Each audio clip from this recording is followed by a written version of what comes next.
Today's video is for accountants and bookkeepers that are using Ignition. Now, like all softwares, everything is stored within the software, but as we know, times change and potentially one day you might not be using Ignition anymore, and you don't want to have to go back and download all of those engagements manually because that will be a massive headache. You also don't really want to download them manually as you go. So today I'm going to show you how to connect Ignition with Zapier and Dropbox, OneDrive, Box, Google Drive, whichever online file saving system you are using. So let's jump on in. So if you're new to Zapier, when you log in, this will be the screen that you will land on. And then you want to hit create on the left and Zaps. Now you can put it into here what you want to automate, but I'm going to show you how to do it manually because the AI will be a bit difficult to fiddle with. So we want to start with the trigger. So that's the event that's going to start your Zap. So the start's going to be the Ignition proposal acceptance.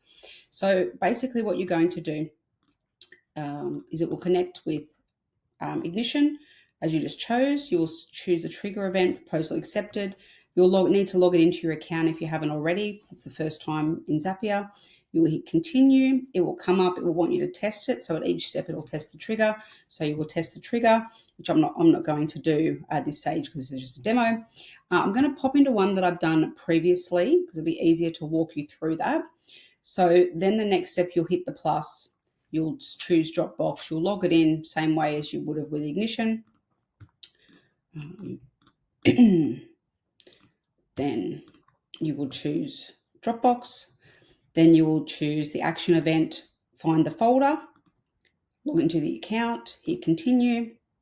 Now you want to make a folder in your Dropbox or Google Drive or whatever beforehand of where you want these to save. So you want to set that up and then you want to browse for it within here. And then it should auto-populate it here. You don't want to choose files in subfolders. The folder name is going to come from the engagement. So you hit add, and then you choose Ignition, and then you'll choose the proposal name. So that will then come through here into the folder name. Then include deleted folders, no. Include a sharing link, yes. That's very important because that's where it's pulling from Ignition. And then this needs to be marked successful and run steps that use the search result. And then you would continue. Then the next section, you'll go plus and you'll look for paths. So here it's going to split it into different paths. So what it's going to do is it's going to search for a folder, which will be the client name. If it doesn't find the client name as a folder, it will create a folder and then it will upload the engagement. If it finds the folder, it will just upload the engagement. So the first path condition here is only continue if Zap search was found status, text exactly matches true. So you want it to make sure the text is exactly matching. So then that would be continue. Then the next step to that would be Dropbox, upload file, connect the account. You want to choose the folder. So you would hit that. You would go find the folder in Dropbox. You would choose the path. Then you would choose the file. So you hit the plus, you go back through the Ignition, you choose the file, the file PDF URL.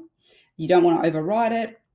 Specifying the file name, you would hit plus and you would choose Ignition, the proposal name, leave that blank, include the sharing link, yes, continue, test.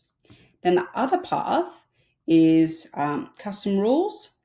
So only continue if Zap search was found status, text exactly matches, false.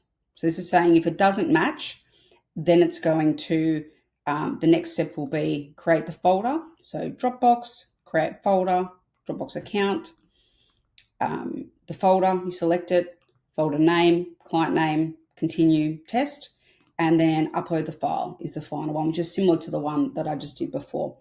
So you would configure it, the folder, the file name, no overriding, the file name, yes to the link, continue, test, should all work, and then you publish it.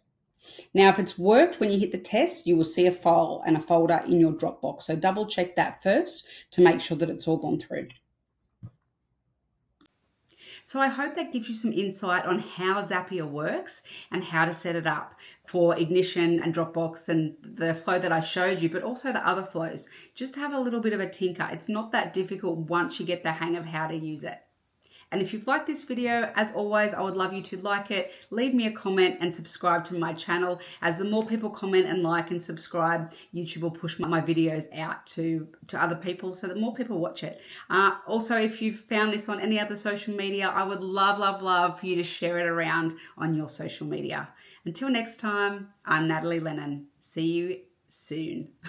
God, that ending was so shit.